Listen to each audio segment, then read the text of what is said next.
Oi pessoal, tudo bem? Então, na primeira aula aqui no Vestibulice, eu gostaria de dar algumas dicas de redação.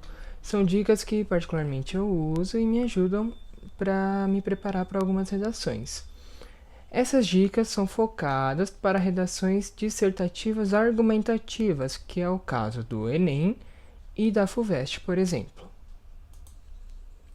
A primeira dica que eu te dou é: tenha uma lista de dados, de preferência dados recentes e confiáveis, porque você já deve ter passado por essa situação. O professor te pede para fazer uma redação, você pesquisa em revistas, jornais, na internet, YouTube, e você acaba pensando: poxa, mas no vestibular eu não vou ter acesso a nada disso. Como que eu vou me preparar para conseguir ter dados durante a minha argumentação? A dica que eu dou é: tenha uma lista prévia de dados, dados assim não muito grandes. Por exemplo, do site UOL, aqui, coronavírus no Brasil, 39% dos patrões dispensam diaristas sem pagamento durante a pandemia, aponta a pesquisa. Não precisa ser um dado muito longo, pode ser um dado pequeno só para você citar e fortalecer a sua argumentação, porque isso é importante. O seu argumento ele não pode ser facilmente refutado. Você precisa ter informações de cientistas, dados, para fortalecer a sua opinião. Aqui é o exemplo da lista que eu tenho, uma parte dela, eu vou colocar um PDF dela na descrição para quem conseguir baixar. Aqui, por exemplo, Constituição é de onde eu estou tirando o meu dado. E, por exemplo, o primeiro artigo, todo poder emana do povo, é um artigo que eu considero importante e pode me auxiliar na elaboração de algumas redações, dependendo do tema. Aí você precisa, basicamente, ver qual que é o posicionamento geral que você tem sobre determinados assuntos e, conforme vai passando o ano, você vai adicionando dados nessa lista. Vou deixar na descrição a minha. E para ser um exemplo, se vocês quiserem fazer mais ou menos parecido com a forma que eu faço, faço uma lista da forma que for mais fácil para vocês. Segunda dica que eu dou agora é: tem uma lista de citações. As citações elas contam principalmente no Enem, quando o corretor ele quer saber qual que é o repertório cultural que você carrega, que você conseguiu durante a sua formação escolar.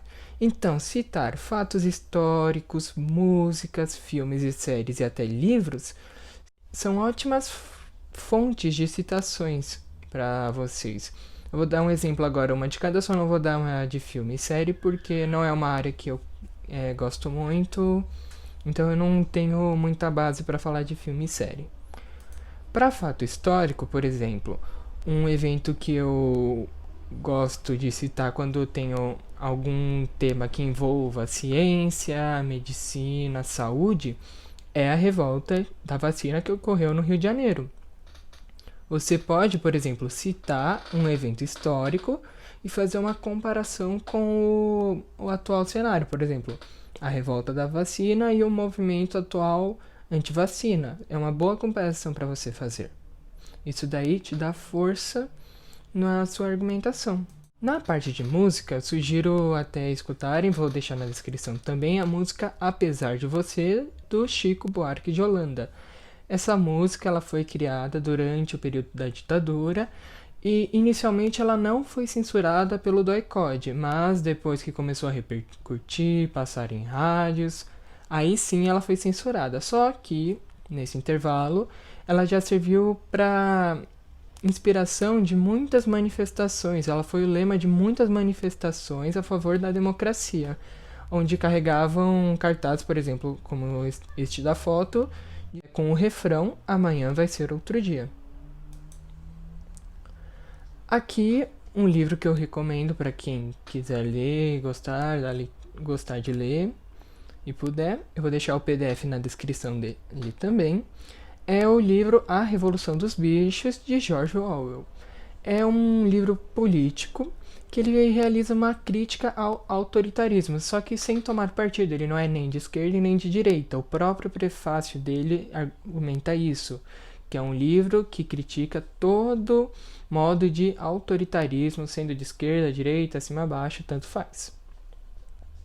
E é uma leitura muito fácil de fazer. Eu gostei bastante do livro particularmente, e eu não curto muito ler. Então, para eu gostar de ler, acredito que seja um livro muito bom. A terceira dica que eu dou é: tenha uma lista de pensadores. Só que você vai pensar, nossa, mas tem aquelas teorias gigantes de filósofos que a gente aprende nas aulas de filosofia. Eu vou ter que escrever ela inteira? Não. Aqui é um exemplo. Por exemplo, Montesquieu é o pensador. Qual que é a teoria, entre aspas? Que na verdade aqui vai ser a obra que ele escreveu, O Espírito das Leis. O que ele aborda principalmente nesse livro que eu gostaria de usar durante a redação? Ele defende a coexistência e a separação dos três poderes. Foi Montesquieu que criou os três poderes: legislativo, judiciário e o executivo. É uma boa forma de argumentação citá-lo. E citar um pensador, um filósofo, ele dá muita base ao seu argumento. Mostra que não é só você que pensa dessa maneira. Você mostra que pessoas intelectuais, que são renomadas socialmente, também concordam com o que você está dizendo.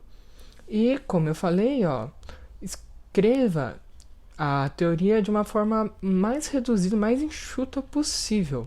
Para quando te faltar um dia, por exemplo, para o Enem, quando você estiver se preparando, você vai lendo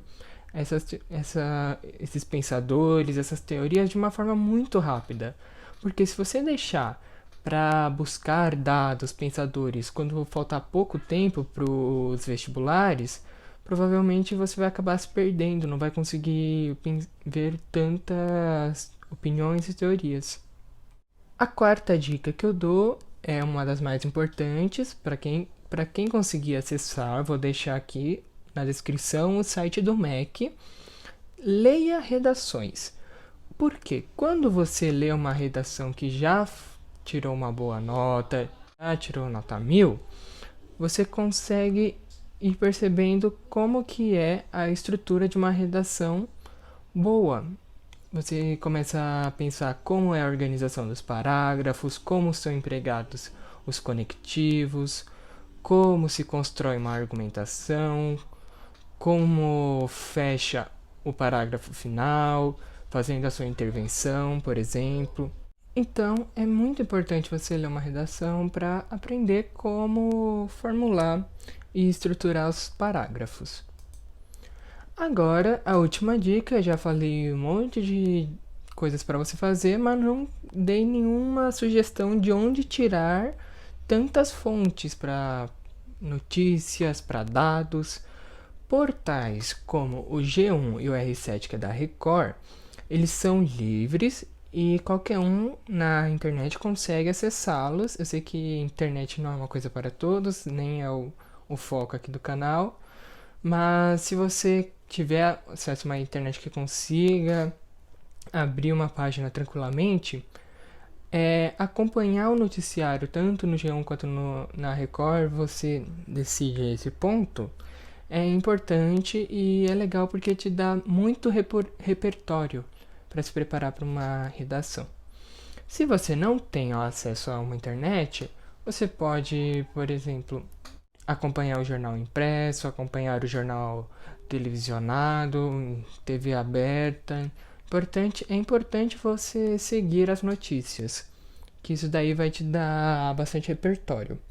Para quem já tiver uma internet mais ou menos, consegue abrir um vídeo no YouTube mesmo em 144p, um vídeo de longa duração, eu recomendo, essa aqui é uma dica particular, é o canal da CNN Brasil, o Grande Debate. É um programa que a CNN Brasil faz. A CNN Brasil tem a sua programação inteira divulgada gratuitamente no YouTube, e principalmente o Grande Debate, onde eles pegam um tema atual, por exemplo, diário, e colocam dois debatedores, um que você pode considerar de esquerda, outro você pode considerar de direita, e eles são opostos.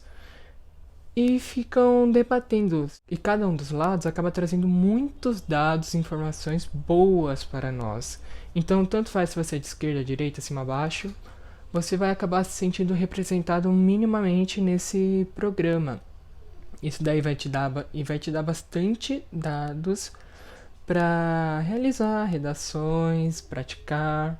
Então é um programa que quem puder conseguir, eu recomendo bastante.